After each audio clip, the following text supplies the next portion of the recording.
I am here to give an award, to give the first award to Margarette Purvis.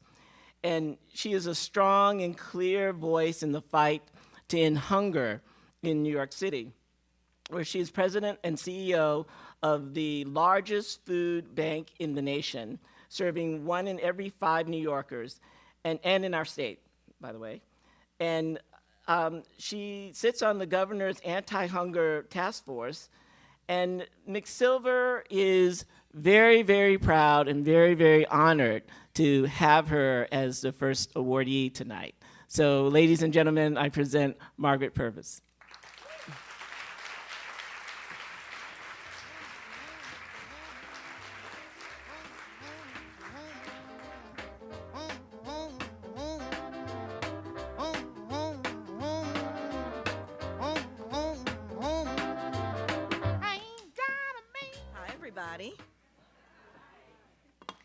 Yes, the person who runs the food bank for New York City is a Southerner.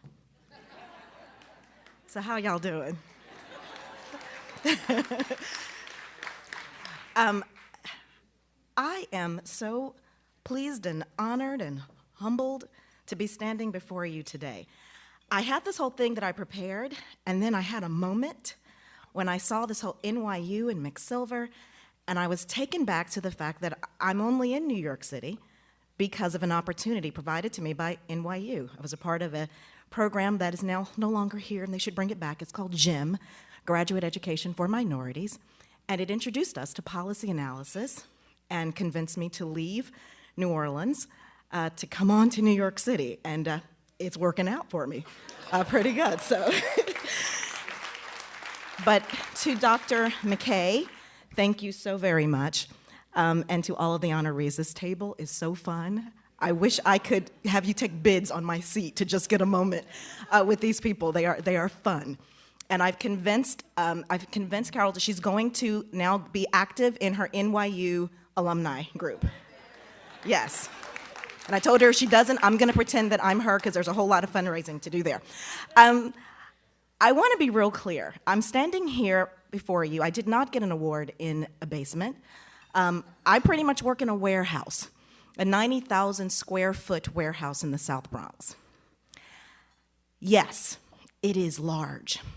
We serve 1.4 million New Yorkers every year. And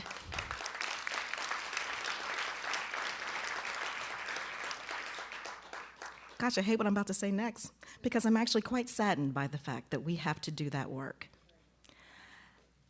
I didn't grow up rich, and I don't believe a person has to grow up rich. We should all be disgusted that food is not accessible to everyone in this country, period. So we will serve, and we will continue with our 18 to 31 tractor trailers on the road every day. The 181 staff members of Food Bank will continue to give it their all. But we do this, and we try to make our brand as big as possible because we want you to see it so that you can find a place within this issue for yourself. Hunger does not need our pity.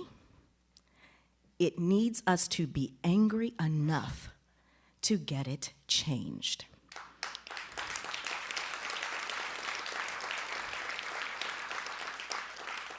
And now, everybody that clapped, I may be calling on you because I don't sit on the governor's task force, I chair it. Yeah, So in order to make some things move, I'm probably going to need some letters from very concerned, highfalutin folks like yourselves to help us get that agenda moved. And I know that we will, because I don't bring anything extra special that anybody else from Jackson, Mississippi would bring to this job. I brought one thing. I brought the audacity to, even facing hunger, to dream that it doesn't have to be this bad. That our glory is not found in continuing to serve people on the line. The glory will be found in helping as many people who shouldn't be on that line to get off of it.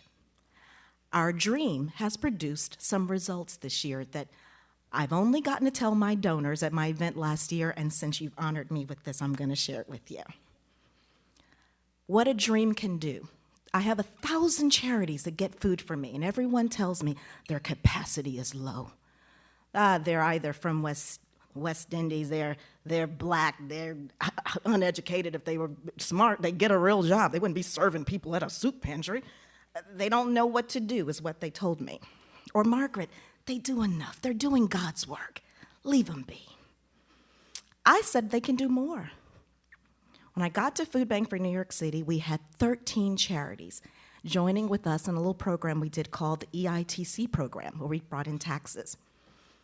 In 2011, we were bringing in $65 million in tax refunds to the working poor to help them get off our lines. We started to dream that we could bring in more of them when we could add technology. And in this past tax year, with the dream and those little church people, 120 of those church people, we just did 85,000 tax returns, bringing $141 million back to the working poor.